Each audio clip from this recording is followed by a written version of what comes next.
국민이 신뢰하며 따를 수 있는 지도자가 있는 국민은 정말 희망이 있죠? 우리 역사 가운데 그런 인물들이 많이 있었습니다. 이순신 장군 같은 사람, 아니면 세종대왕 같은 분들은 누구나 다 존경하는 인물들이었습니다. 영원한 스승이자 우리나라의 보배로운 인물들이죠. 요즘 국민들이 걱정하는 것은 그런 지도자가 없다고 하는 것입니다. 맡기고 신뢰하시고 따를 수 있는 지도자가 찾기가 어렵다는 얘기죠. 좋은 지도자의 자격은 여러 가지의 기준이 있을 겁니다. 그런데 오늘 본문 속에서 불행한 지도자를 보면서 우리는 반대로 이렇게 불행한 지도자를 뽑아서는 안 된다라고 하는 것을 본받아야 되겠습니다. 이스라엘 초대 왕이었던 사울 왕은 왕으로 뽑히기 전에는 좋은 사람이었어요. 근데 왕으로 뽑히고 난 다음에 완전히 돌변해서 사람이 정반대 방향으로 나가기 시작합니다. 역사를 거꾸로 만들어갑니다. 그러므로 역사를 숨기거나 왜곡하는 것은 거울을 바르게 볼 수 없게 만들기 때문에 안 된다는 거죠. 거울이 있을 때에 그 거울의 모습에 있는 그대로 비치는 것 마냥 역사의 거울 속에서 우리는 무엇이 잘못됐고 무엇이 잘됐나를 배우고 익히면서 우리 앞길을 이끌어가야 되지 않느냐 하는 생각을 가져보게 되는 겁니다. 우리는 본문을 통하여 다음과 같은 것을 배웠으면 합니다. 첫째는 사울은 하나님이 후회하는 지도자였습니다. 후회는 아픔을 말하죠. 후회는 사람도 아픈데 하나님이 얼마나 마음 아픈가를 이야기하는 내용이죠. 다 같이 본문을 읽겠습니다. 내가 사울을 왕으로 세운 것을 후회하노니 그가 돌이켜서 나를 따르지 않으며 내 명령을 행하지 아니하였음이니라 하신지라. 사무엘이 근심하여 온 밤을 여호와께 부르짖으니라. 사울은 하나님을 따르지 않고 하나님의 명령을 거역했습니다. 하나님께 세운 왕이 하나님이 후회했습니다. 후회한다고 하는 말이 얼마나 무서운 말인가를 알아야 합니다. 하나님이 후회한다는 말은 인간이 죄에 대한 아픈 심정을 말하는 것인데 이것은 심판을 예고하는 경고이기도 한 것이죠. 성경을 보게 되면 하나님이 후회한다고 하신 적이 많이 있어요.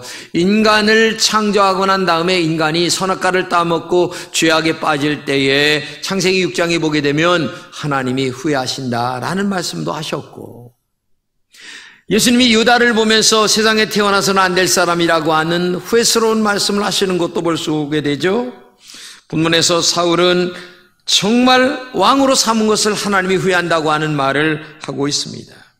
우리 주변에도 이런 경우를 많이 봅니다. 어쩌다 저런 사람이 저런 자리에 앉았을까? 참 후회스럽다. 왜 저런 자리에 앉아서 저렇게 나쁜 짓을 하고 있을까? 라고 하는 이야기를 작은 자리인데도 그런 분들이 많이 있어요. 오늘 우리도 신앙생활 잘해야 합니다. 하나님이 목사를 세우시고 장로를 세우시고 권사나 집사나 이런 직분을 줘서 하나님의 교회를 잘 이끌도록 만들어가게 됐는데 바르게 하지 못할 때에 하나님이 후회하신다고 하면 얼마나 잘못된 직분 감당인가를 우리가 알아야 된다는 얘기죠. 하나님이 후회하거나 사람들이 후회하는 신앙생활 하지 말아야 합니다. 그것은 정말 슬픔이요 비극이에요. 오늘 나의 신앙생활을 제대로 살펴보지 않는다면 회개할 시간이 없습니다. 정말 제대로 바른 신앙생활을 하려고 애쓰고 몸부림치고 있나를 생각해 봐야 된다는 얘기죠. 하나님께서 나에게 주신 축복을 잘못 사용하여 불행으로 만드는 본문에 나오는 사울 같은 사람이 돼서는 안 된다는 얘기예요. 사울은 왕으로 축복을 받았습니다. 그런데 정말 하나님이 후회할 수밖에 없는 짓거리를 지금 하고 있다는 얘기예요. 오늘 내가 교회에 이런 직분, 아니면 사회에서도 이런 직분 저런 직분이 갖고 있습니다. 직장에서도 직분이 갖고 있습니다. 그런데 내가 이런 직책에 있을 때에 다른 사람들에게 존경과 신뢰를 받아야지, 다른 사람들이 후회하도록 만든다면 그것은 불행 아니겠습니까? 축복을 불행으로 만드는 거예요. 아니, 불행을 축복으로 만들어도 부족한데 이미 주신 축복을 불행으로 만든다면 이게 얼마나 잘못된 일인가를 알아야 되겠습니다. 하나님이 왜 사울 왕으로 만드신 것을 후회했는 줄 아세요? 사울은 하나님을 따르지 않았습니다. 왕을 세운 목적에서 벗어났습니다. 하나님의 목소리를 순종치 않았습니다. 19절에 사무엘이 이렇게 탄식하며 말합니다. 다 같이 읽겠어요? 어찌하여 왕이 여호와의 목소리를 정정치 아니하고 탈취하기에만 급급하며 여호와께서 악하게 여기는 일을 행하였나이까. 하나님이 사울에게 승리를 안겨주면서 아말렉을 다 죽이라, 양이든 사람이든 무조건 죽여라 얘기했어요.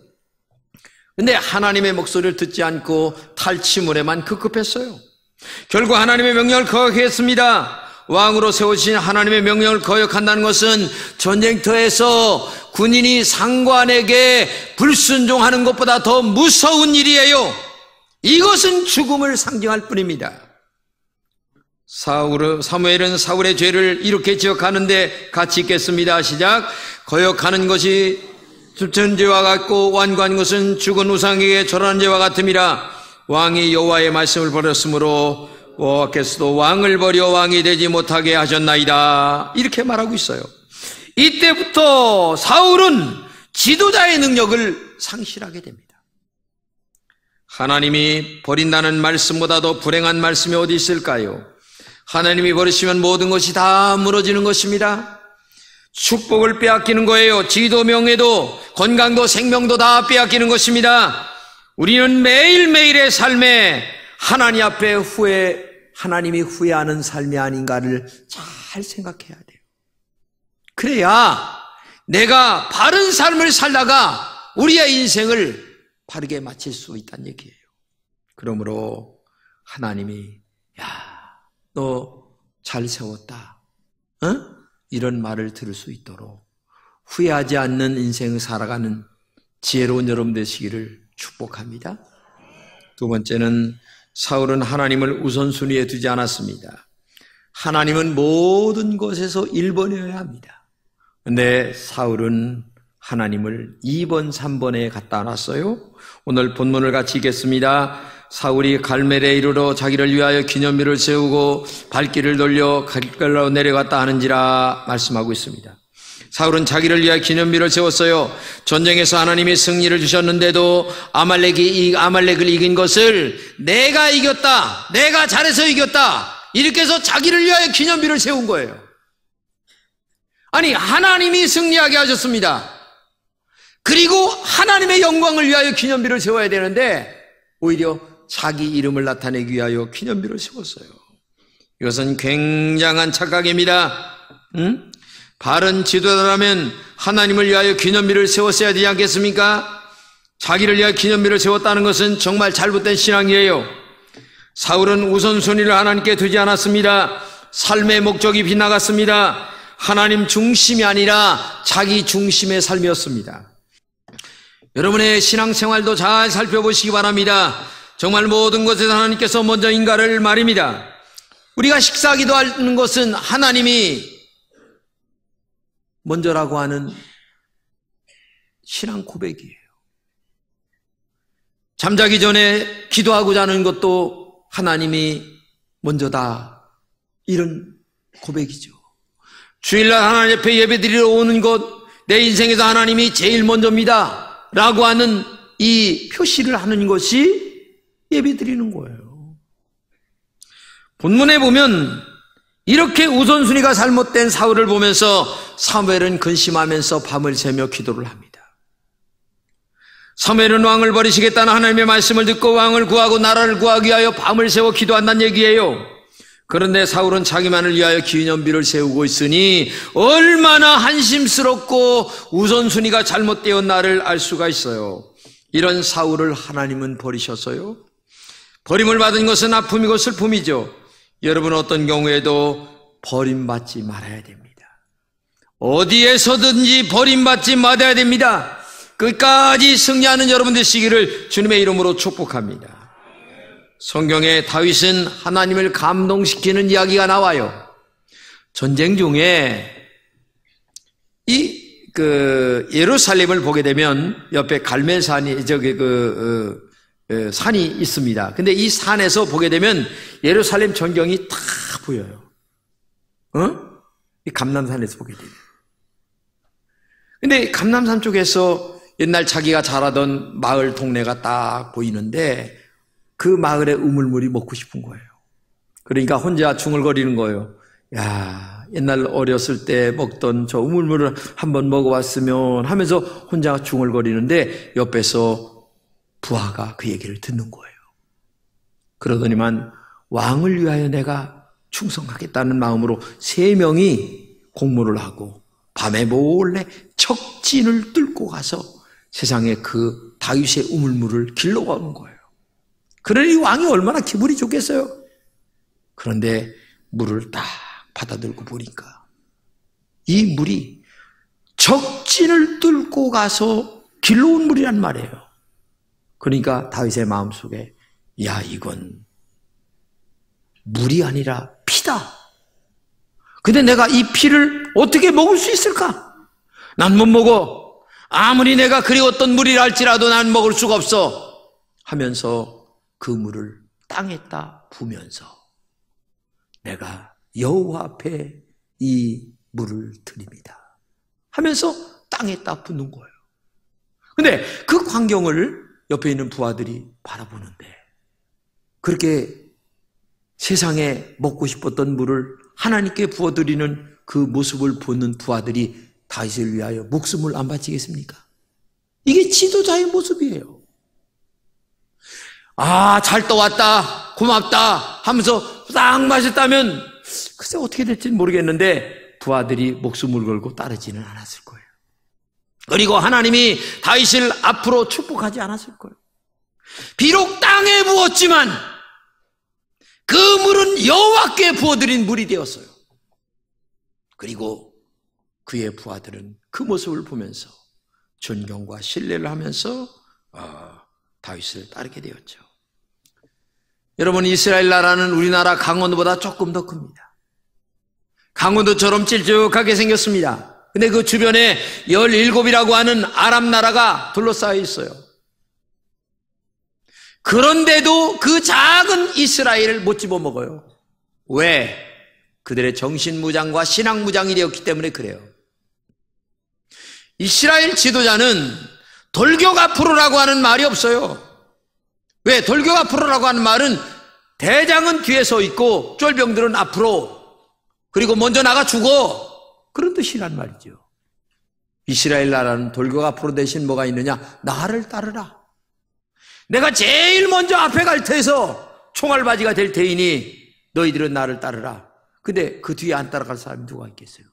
그런 지도자의 나라이기 때문에 지금까지도 그 작은 나라가 아랍권에서 살아있는 거예요. 이런 지도자를 뽑아야 이 민족의 앞날이 있는 거예요. 다윗이 그러했고 사무엘 선지자가 그랬습니다. 그리스도인은 세상에 동칠 때에 사무엘처럼 하나님을 향하여 기도하는 종, 기도의 손을 높이 들 때에 바닷물이 갈라지는 은혜가 있었어요. 모세의 손이 올라갈 때에 아말렉과의 싸움에서 이겼습니다. 그렇기 때문에 이런 때에 기도하는 마음으로 인간관계를 떠나서 정말 민족의 지도자가 누구인가를 깊게 생각하며 투표를 한 장 해야 되는 것이지. 나는 우리하고 종친이야. 아니, 종친이라고 해서 그분이 여러분 앞에 와서 악수라도 한번 해줬습니까? 그런 정신 가지고서는 나라를 구할 수가 없어요. 정말 지도자를 뽑는 지혜가 있기를 주님의 이름으로 축복합니다. 세 번째는 사울은 정직하지 못한 지도자였어요. 정직은 사람의 가장 큰 덕목이에요. 정직한 사람들이 사는 사회는 아름다워요. 정직하지 못할 때에 정말 힘든 일이 생기게 되는 거예요. 본문을 같이 읽겠습니다. 시작. 사울이 이르되 그것은 무리가 아말렉 사람에게 끌어온 것인데 백성이 당신의 하나님 여호와께 제사하려 하여 양들과 소들 중에서 가장 좋은 것을 남기며 그 외의 것은 우리가 진멸하였나이다. 이 말이 무슨 말이냐면은 사무엘이 사울 왕이 있는데 가보니까 뒤에서 이 동물 소리가 나는 거예요. 아니, 하나님은 다 사람이나 동물이나 다 죽이라고 했는데 저 뒤에서 나는 동물 소리가 뭡니까? 얘기하니까 지금 이처럼 거짓말을 하거든요. 하나님 앞에 바치라고 같이 왔다는 거예요. 그게 아니에요. 돈이 되니까 가져온 거예요.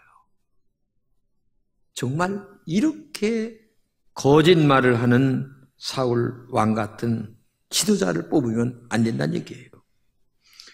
지도자의 가장 중요한 덕목성이 정직함입니다. 정직하지 못할 때에 하나님은 사람도 버리시고 나라도 버리시고 정말 인간도 버리십니다. 정직하지 못한 지도자를 백성은 따르지 않아요. 결국 하나님도 사울을 버렸습니다. 사람과의 관계에서도 거짓되면 신뢰를 잃어버립니다. 무너지는 거예요. 하물며 하나님 앞에서의 신앙생활이야 더 많을 것이 있겠습니까? 우리의 내면을 보시고 계시는 하나님 앞에서 내가 얼마나 정직하게 살려고 하는 마음이 있는가, 신앙이 있는가를 살펴보시기 바랍니다. 하나님은 완전한 자를 원하지 않아요. 인간은 완전할 수도 없어요. 날마다 죄를 짓는 게 인간입니다. 그러나 잘못됐으면 하나님 앞에 회개하고 인간 앞에도 솔직하게 미안합니다.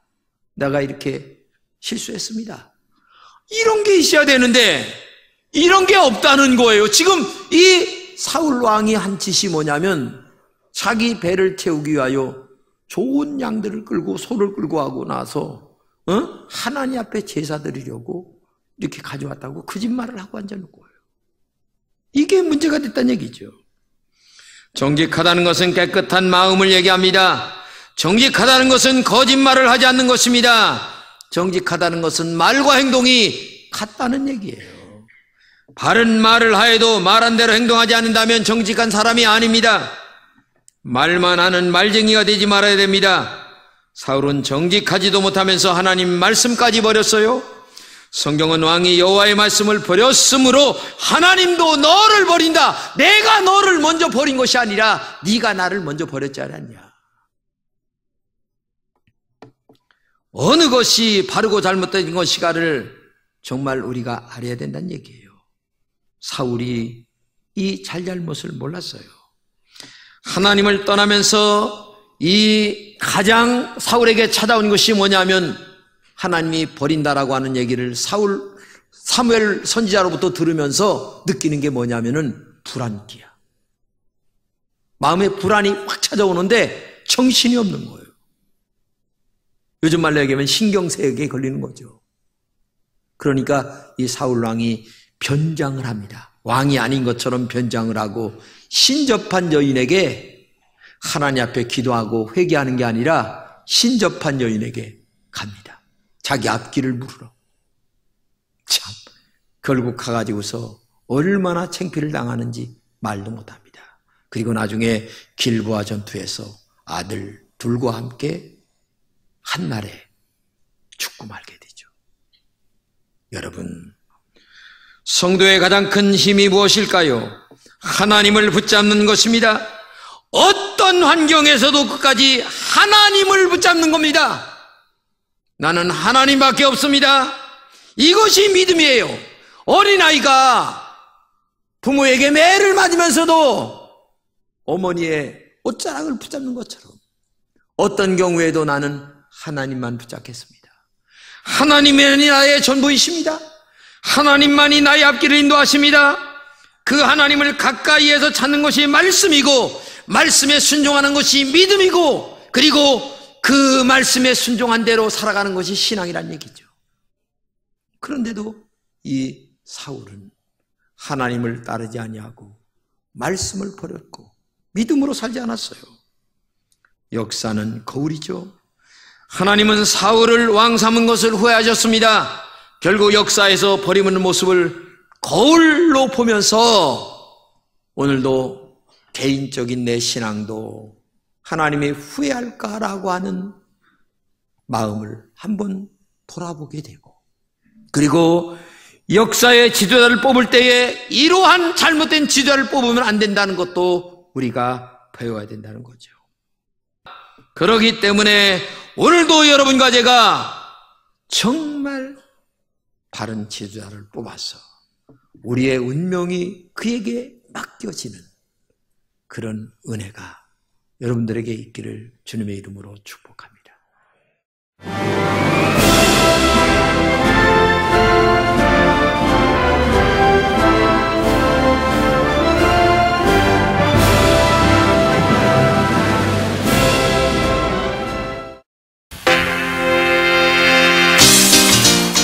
제5회 CBS 전국 청소년 실용음악 콩쿠르가 5월 20일 충청대학교에서 열립니다. 청소년 실용음악 콩쿠르는 초중고 대학 일반부로 나눠 보컬과 기타, 피아노, 드럼, 타악기 등 부문별로 재능을 겨루게 됩니다.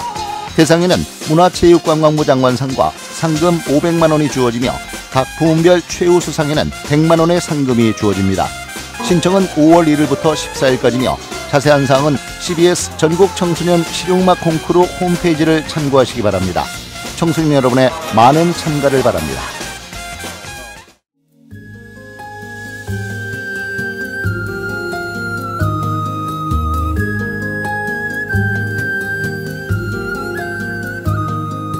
빈들의 마른 풀같이 시들은 나의 영혼, 주님의 허락한 성령 간절히 기다리네. 가물어 메마른 땅에 단비를 내리시듯 성령의 단비를 부어 새 생명 주옵소서.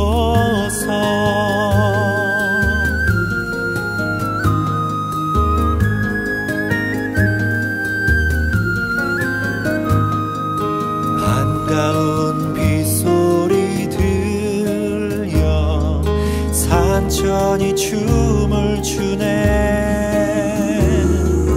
봄비로 내리는 성령 내게도 주옵소서.